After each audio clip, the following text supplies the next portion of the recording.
আসসালামু আলাইকুম ওয়া রাহমাতুল্লাহি ওয়া বারাকাতুহু। সুপ্রিয় দর্শক শ্রোতা, দিনী ভাই বোনেরা, দেশের জনপ্রিয় দৈনিক কালের কণ্ঠের মাল্টিমিডিয়া কর্তৃক আয়োজিত বরকতময় রমজান অনুষ্ঠানে আপনাদের সবাইকে স্বাগতম।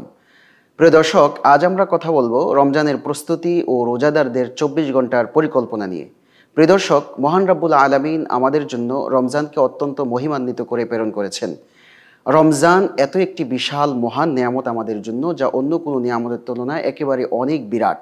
আর মানুষের কাছে যখন নিয়ামত বিরাট হয়, তখন তার পরিকল্পনাও অনেক বড় হতে হয়। রমজান যেহেতু একজন মুসলিমের কাছে অনেক মহিমান্বিত, সুতরাং একজন রোজাদার ব্যক্তি তিনি তার প্রস্তুতি এবং পরিকল্পনাগুলো অত্যন্ত সুচারুরূপে এবং ভালোভাবে গ্রহণ করতে হবে। প্রিয় দর্শক, রমজানের প্রস্তুতি বলতে আমরা মৌলিকভাবে দুটি প্রস্তুতিকে বুঝি। এক হচ্ছে আত্মিক প্রস্তুতি, আরেকটি হচ্ছে মানসিক প্রস্তুতি। মানসিক প্রস্তুতি বলতে যেমনটা রমজান পাওয়ার পর একজন রোজাদার ব্যক্তি অত্যন্ত আনন্দিত হবেন, খুশি হবেন, কারণ এই রমজানে আল্লাহ রাব্বুল আলামিন আমাদের জন্য মহান দুটি নিয়ামত দান করেছেন। এক হচ্ছে কোরআনুল কারীম, আর দ্বিতীয় হচ্ছে রমজানের রোজাকে ফরজ করেছেন। রমজানের রোজা সম্পর্কে আল্লাহ রাব্বুল আলামিন বলেন, ইয়া আইয়ুহাল্লাযীনা আমানু কুতিবা আলাইকুমুস সিয়াম কামা কুতিবা আলাল্লাযীনা মিন ক্বাবলিকুম লাআল্লাকুম তাত্তাকুন। হে ঈমানদারগণ, তোমাদের জন্য রমজানের রোজাকে আমি ফরজ করে দিয়েছি, যেমনিভাবে পূর্ববর্তী মানুষদের জন্য রোজাকে আমি ফরজ করে দিয়েছি। কেন আমি রমজানের রোজাকে ফরজ করলাম? এর কারণ হচ্ছে যাতে এই রমজানের রোজা রাখার মাধ্যমে তোমাদের অন্তরে আল্লাহর ভয় সৃষ্টি হয়। এটা একজন মুমিনের জন্য বড় প্রাপ্তির বিষয় যে অন্তরে আল্লাহর ভয় তৈরি হওয়া। দ্বিতীয়, কোরআন সম্পর্কে আল্লাহ রাব্বুল আলামিন বলেন, শাহরু রমাদানাল্লাযী উনজিলা ফীহিল কুরআন হুদাল লিন-নাস ওয়া বায়্যিনাতিম মিনাল হুদা ওয়াল ফুরকান। এই রমজান মাসে আল্লাহ রাব্বুল আলামিন আমাদের জন্য পূর্ণ কোরআনকে নাজিল করেছেন। এই কোরআন অন্য কেউ গ্রহণ করেনি, যেমনটা আমাদের জন্য আল্লাহ তাআলা গ্রহণ করাকে সহজ করে দিয়েছেন। এই জন্য মুমিন যখন রোজা রাখবে তখন সে আনন্দিত হবে এবং খুশি হবে, আল্লাহ তাআলার কৃতজ্ঞতা প্রকাশ করবে। আল্লাহ রাব্বুল আলামিন বলেন, কুল বিফাদলিল্লাহ ওয়া বিরহমাতিহি ফাবিযালিকা ফালইফরাহু হুয়া খায়রুম মিম্মা ইয়াজমাউন। তোমরা যখন আল্লাহর পক্ষ থেকে কোনো নিয়ামত পাবে, যেমনটি রমজানের রোজা একটা নিয়ামত পেলে এবং রমজান মাসে তোমরা কোরআন পেলে, তাহলে তোমরা আল্লাহ তাআলার খুশি প্রকাশ করো। এটা হচ্ছে ওই জিনিস থেকে উত্তম, যেমন তোমরা দুনিয়ার ভিতরে কাজকর্ম করে অনেক কিছু জমা করো, ওই জিনিস থেকে তোমাদের জন্য আল্লাহ তাআলার কৃতজ্ঞতা প্রকাশ করা এবং আনন্দিত হওয়া, এটা তার চেয়ে অনেক বড়। সুতরাং একজন মুমিনের প্রস্তুতি হচ্ছে মানসিকভাবে রমজানের আগেই সে পরিপূর্ণভাবে রোজার জন্য প্রস্তুতি গ্রহণ করবে। দ্বিতীয় প্রস্তুতি হলো রমজানের রোজা যেন সুচারুরূপভাবে এবং সুন্দরভাবে তার কল্যাণ এবং খায়ের ও বরকত যেন হাসিল করতে পারে, এই জন্য তার যে পরিকল্পনা রয়েছে, সে পরিকল্পনার প্রস্তুতি রয়েছে, সে প্রস্তুতির মধ্যে বাজারঘাট করা এবং দোকানে যাওয়া, যদি সম্ভব হয় তাহলে পুরো মাসের বাজারগুলোকে একসঙ্গে করে নেওয়া। আর যদি সম্ভব না হয় তাহলে 15 দিনের অথবা 10 দিনের অথবা 5 দিনের বাজারঘাট একেবারে সম্পূর্ণ করে ফেলা। এর কারণ হচ্ছে আমি যত বাজারে যাব এবং দোকানে যাব ততই আমার থেকে সময় নষ্ট হবে। এজন্য যথাসাধ্য চেষ্টা করা যে বাজার ইত্যাদি এগুলোকে সংক্ষিপ্ত করে ফেলা এবং রমজানের প্রথম দিকে এগুলোকে বা প্রয়োজন হলে রমজানের শুরুতেই সেগুলোকে সম্পন্ন করে ফেলা। তৃতীয় প্রস্তুতি হলো মুহাসাবা করা, অর্থাৎ আত্মপর্যালোচনা করা। কেন বিগত রমজানগুলোতে আমার রোজা রাখা হয়নি? কেন আমি অন্যকে ইফতার করাতে পারলাম না? কেন নিজে প্রতিনিয়ত প্রতিদিন ইফতার করতে পারলাম না? কেন আমি ইফতারের আগ মুহূর্তে দোয়া করতে পারলাম না, আল্লাহর কাছ থেকে ক্ষমা নিতে পারলাম না? কেন আমি সাহরি খেতে পারলাম না? কেন আমি ঘুমের মধ্যে কাটিয়ে দিলাম? কেন আমি কোরআনের মজলিসে বসতে পারিনি? কেন আলেম ওলামাদের কাছে যে রমজান সংক্রান্ত মাসআলাগুলো জানতে পারিনি?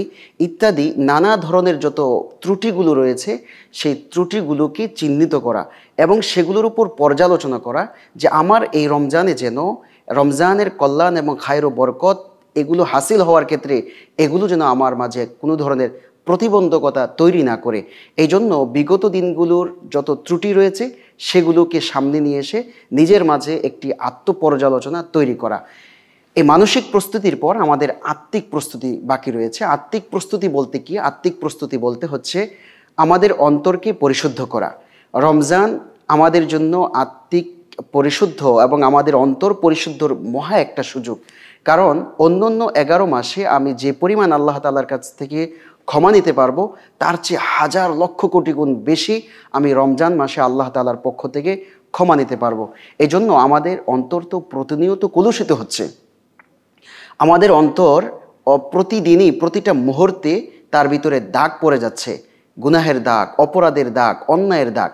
এজন্য আমাদেরকে এই অন্তরকে পরিশুদ্ধ করার জন্য আমাদেরকে এক ধরনের প্রস্তুতি নিতে হবে। সেই প্রস্তুতির নাম হচ্ছে তাওবা এবং ইস্তেগফার। আমাদেরকে খুব বেশি পরিমাণে তাওবা এবং ইস্তেগফার করতে হবে আল্লাহর কাছে, যেন আমরা প্রতিটা মুহূর্তে আল্লাহর কাছ থেকে ক্ষমা নিতে পারি। আমাদের এই দুটি হচ্ছে মৌলিকভাবে প্রস্তুতি। এক হচ্ছে মানসিক প্রস্তুতি, এটার মাঝে 3 ধরনের প্রস্তুতির কথা আমরা উল্লেখ করলাম। আর দ্বিতীয় হচ্ছে আত্মিক প্রস্তুতি। এই প্রস্তুতির পর আমাদের একটা পরিকল্পনা নিতে হবে পুরো রমজানের জন্য। 24 ঘন্টার জন্য একজন রোজাদার ব্যক্তি তিনি পুরো 24 ঘন্টার একটা পরিকল্পনা নেবেন। সেই পরিকল্পনার ভিতরে যেমন সাহারির সময় থেকে নিয়ে একেবারে ইফতার পর্যন্ত আমার পরিকল্পনাটা কেমন হবে, এর মধ্যে পুরো দিনব্যাপী তো আমাদের কাজকর্ম থাকবে, তবে কাজকর্মের ভিতরে বিশেষভাবে সাহারির সময়কে গুরুত্ব দেওয়া। অনেকে অবহেলায় সাহারি গ্রহণ করেন না, এই কাজটা করা যাবে না। সাহারি গ্রহণ করতে হবে, সেখানে দোয়া দুরুদ পড়তে হবে। তারপর ফজরের পর আমরা ঘুমিয়ে যাই, ফজরের পর ঘুমানো যাবে না, এই সময়টাকে আমাদের গুরুত্ব দিতে হবে। তারপর হচ্ছে ইফতারির সময়। ইফতারির সময় আমাদের আগে সবগুলো ব্যস্ততা সেরে নিতে হবে। ওই সময় আমাদের খুব পূর্ণ মনোযোগের সঙ্গে আমরা যেন ইফতারের খায়ের এবং কল্যাণ নিতে পারি, সেই জন্য আমাদের ইফতারের মুহূর্তে এ প্রস্তুতি নিতে হবে। এরপর হচ্ছে তারাবির জন্য নিজেকে প্রস্তুত করে নেওয়া। এটা হচ্ছে আমার 24 ঘন্টার আমলের ভিতরে এই কয়েকটি হচ্ছে অত্যন্ত গুরুত্বপূর্ণ পয়েন্ট। তারপর এটি হচ্ছে ব্যক্তিগত একটি পরিকল্পনা। পারিবারিক এবং সামাজিক কিছু পরিকল্পনা রয়েছে। পারিবারিক পরিকল্পনা কেমন? আমার সন্তান এবং আমার পুরো পরিবারকে এই রমজানের যত মাসাইলগুলো আছে, কি কারণে রোজা ভেঙে যায় এবং কি কারণে কাফারা দিতে হয় এবং রোজার কি পুরস্কার রয়েছে, রোজা না রাখলে কি ধরনের ক্ষতি আছে, এই জিনিসগুলো আলোচনা করা।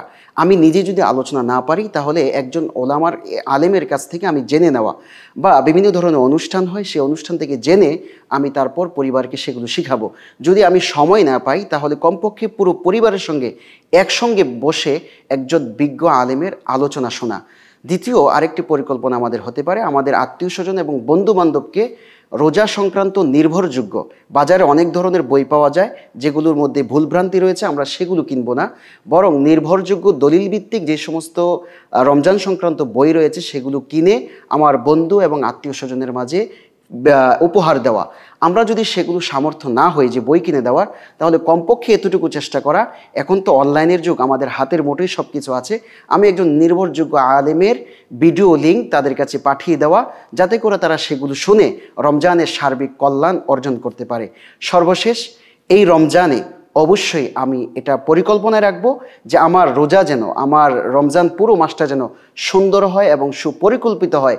এই জন্য একজন বিজ্ঞ আলেমের তত্ত্বাবধানে পুরো রমজান মাসকে কাটানো, এটা আমি যেও কাটাতে পারি, অথবা ওনার সঙ্গে আমার মোবাইলে একটা যোগাযোগ থাকবে, মেসেজের মাধ্যমে ওনার থেকে মাসাইলগুলো জানতে পারি, অথবা আমি সরাসরি ওনার সঙ্গে যখনই আমি সমস্যার মধ্যে পড়ব তখন ওনার কাছ থেকে ফোনের মাধ্যমে আমি সেই মাসাইলগুলো জানার চেষ্টা করব। বিভিন্নভাবে আমরা ফোন করে অনেকের সাথে সৌজন্য কথা বলি, কিন্তু রমজান মাসে আমরা অবশ্যই একজন আলিমের তত্ত্বাবধানে নিজেকে রেখে রোজার সার্বিক কল্যাণ অর্জন করা আমাদের আল্লাহ রাব্বুল আলামিন এই পরিকল্পনাগুলো যেন আমরা নিতে পারি এবং নিজেদের মাঝে যে প্রস্তুতিগুলো আছে সেই প্রস্তুতিগুলো যেন নিতে পারি। মহান আল্লাহ আমাদের সবাইকে তৌফিক দান করুন, আমিন। প্রিয় দর্শক, অনুষ্ঠানের এই পর্যায়ে আমরা ইফতারের এই মুহূর্তে, দোয়া কবুলের এই মুহূর্তে আল্লাহ রাব্বুল আলামিনের কাছে সংক্ষিপ্ত মুনাজাতে শরীক হই। আলহামদুলিল্লাহি রাব্বিল আলামিন ওয়াসসালাতু ওয়াসসালামু আলা সাইয়্যিদিল আমবিয়া ওয়াল মুরসালিন ওয়া আলা আলিহি ওয়া আসহাবিহি আজমাইন। হে আল্লাহ, আমাদের জীবনের সমস্ত গুনাহ মাফ করে দেন। হে আল্লাহ, আমরা কত অপরাধ করেছি, সে অপরাধের কোনো সীমা নেই। এ আল্লাহ, আমরা হাত দিয়ে গুনাহ করেছি, পা দিয়ে গুনাহ করেছি, ইয়া আল্লাহ চক্ষু দিয়ে গুনাহ করেছি, ইয়া আল্লাহ আমরা কান দিয়ে গুনাহ করেছি, ইয়া আল্লাহ আমাদের শরীরের প্রতিটা অঙ্গ প্রত্যঙ্গের মাধ্যমে আমরা গুনাহ করেছি, ইয়া আল্লাহ অপরাধ করেছি, আপনার নাফরমানি করেছি। ইয়া রাব্বুল আলামিন, আমাদের সব গুনাহগুলো ইফতারের এই মুহূর্তে, দোয়া কবুলের এই মুহূর্তের উসিলা করিয়ে আমাদের সব গুনাহগুলো মাফ করে দেন।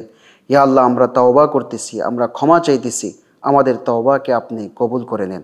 ইয়া আল্লাহ, আমাদের মাঝে যাদের বাবা মা নেই, ইয়া আল্লাহ তাদেরকে আপনি জান্নাতের মেহমান হিসাবে কবুল করে নেন। ইয়া আল্লাহ, যাদের বাবা মা বেঁচে আছে, ইয়া আল্লাহ তাদেরকে সুস্থতার নিয়ামত দান করেন, তাদের ছায়া আমাদের ওপর আরও দীর্ঘ করে দেন। ইয়া রব্বাল আলামিন, আমাদের মাঝে যারা অসুস্থ আছে আল্লাহ তাদেরকে সুস্থ করে দেন। ইয়া আল্লাহ, যারা ঋণগ্রস্ত ঋণ থেকে উদ্ধার হওয়ার তৌফিক দান করে দেন। ইয়া আল্লাহ, দেশের মাঝে আপনি সার্বিক কল্যাণ দান করে দেন।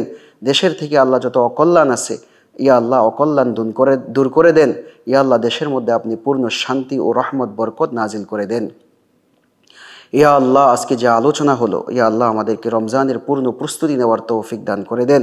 ইয়া আল্লাহ, পুরো রমজান যেন আমরা 24 ঘন্টায় একটি পরিকল্পনার মাধ্যমে কাটাতে পারি, একজন আলিমের তত্ত্বাবধানে এবং তার সঙ্গে যোগাযোগ করে ইয়া আল্লাহ মাসআলা মাসাইল জেনে রমজানের হক যেন আদায় করতে পারি। ইয়া রাব্বাল আলামিন, আমাদের সেই তৌফিক দান করে দেন। ইয়া আল্লাহ, এই অনুষ্ঠানের যিনি পৃষ্ঠপোষক বসুন্ধরা গ্রুপের মাননীয় চেয়ারম্যানকে আল্লাহ আপনি হেফাজত করেন। ইয়া আল্লাহ, পুরো ইন্ডাস্ট্রিকে আপনি হেফাজত করেন। ইয়া আল্লাহ, তার পরিবারকে আপনি সব ধরনের ষড়যন্ত্র থেকে আল্লাহ নিরাপদ রাখেন। ইয়া আল্লাহ, এই ব্যবসাকে আপনি কবুল করে নেন। ইয়া আল্লাহ, ইসলামের যত খেদমত তিনি করতেছেন সমস্ত খেদমতগুলোকে আপনি কবুল আর মঞ্জুর করে নেন। ইয়া আল্লাহ, এই অনুষ্ঠানের সঙ্গে যারা সম্পৃক্ত, ইয়া আল্লাহ আপনাদের সবাইকে তাদের যা দান করেন, ইয়া আল্লাহ তাদেরকে আপনি উত্তম প্রতিদান দান করেন। ইয়া আল্লাহ, আমাদের সঙ্গে যারা যুক্ত হয়েছেন, ইয়া আল্লাহ ইফতারের এই মুহূর্তে, ইয়া আল্লাহ প্রত্যেক মা এবং বোন এবং সবাইকে আপনি ক্ষমা করে দেন। ইয়া আল্লাহ, তাদের প্রত্যেকের নেক চাওয়াকে আপনি কবুল আর মঞ্জুর করে নেন। ওয়াসাল্লাল্লাহু তাআলা আলা খাইরি খালকি মুহাম্মদ ওয়া আলিহি ওয়া আসহাবি আজমাইন বিরহমাতিকা ইয়া আরহামার রাহিমিন। প্রিয় দর্শক, এতক্ষণ আমাদের সঙ্গে থাকার জন্য আপনাদের সবাইকে ধন্যবাদ। পরবর্তী অনুষ্ঠান দেখার আমন্ত্রণ জানিয়ে আজকের মতো এখানেই বিদায় নিচ্ছি। আসসালামু আলাইকুম ওয়া রাহমাতুল্লাহ।